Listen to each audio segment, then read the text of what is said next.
महाराष्ट्र विधानसभा चुनाव की तारीखों का ऐलान कभी भी हो सकता है। उससे पहले शिवसेना यूबीटी ने नवरात्रि के पहले दिन थीम गाना रिलीज किया है। यह सॉन्ग चुनाव को ध्यान में रखते हुए जारी किया गया है। आपको बता दें कि इस गाने में कहा गया है, मशाल उठाओ। सॉन्ग जारी करने के दौरान उद्धव ठाकरे ने मौजूदा महायुति सरकार पर जमकर हमला बोला। कहा, पिछले 2-2.5 सालों से हम न्याय मंदिर में न्याय की मांग कर रहे हैं, लेकिन हमें न्याय नहीं मिल रहा है। इसलिए हमने जगदम्बे मां से प्रार्थना की है कि वह सरकार के भ्रष्टाचार और महिलाओं के साथ हो रहे अत्याचारों के खिलाफ लड़ने में मदद करे। इस गाने के माध्यम से शिवसेना यूबीटी प्रमुख उद्धव ठाकरे ने सरकार के खिलाफ अपनी आवाज उठाई है और जगदम्बे मां से न्याय की मांग की।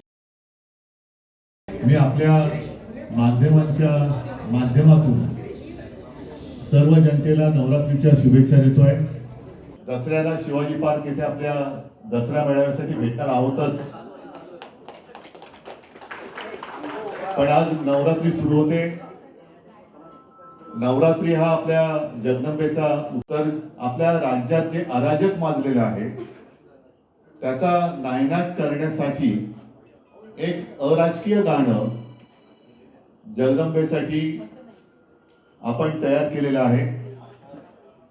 एकूणच राज्यामध्ये जी काही तोतईगिरी चाललेली आहे आणि त्या तोतईगिरीचा उल्लेख मी एवढ्यासाठी केला की असंच अराजक शिवछत्रपतींच्या आधी संपूर्ण देशावर आलं होतं आणि तेव्हा संत एकनाथाने ती जी आरोळी मारली होती, बये दार उघड। आज तर एकनाथांच्या नावाने सुद्धा तोतेगिरी करणारे खूप दिसत आहेत। तर या तोतेगिरीचा नायनाट करण्यासाठी आपण हे जगदंबेचं गाणं नवरात्रीच्या पहिल्या दिवशी आपल्या देवीच्या चरणी, जनतेच्या चरणी सादर करत आहोत।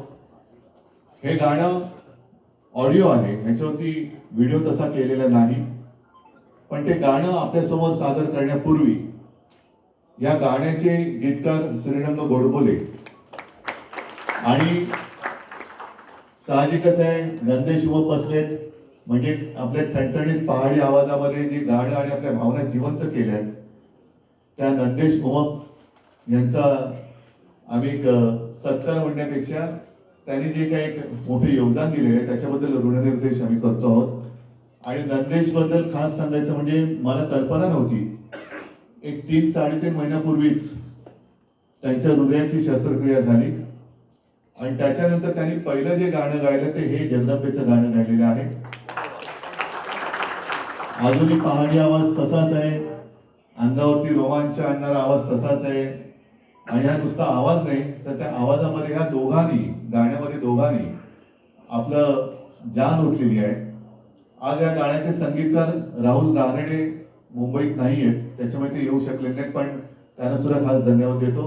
तर पहिल्या प्रथम या दोघांचाही मान सन्मान करून मग गाणं हे आपल्या माध्यमातून जनतेच्या चरणी आणि जगदंबेच्या चरणी आम्ही सादर करतो।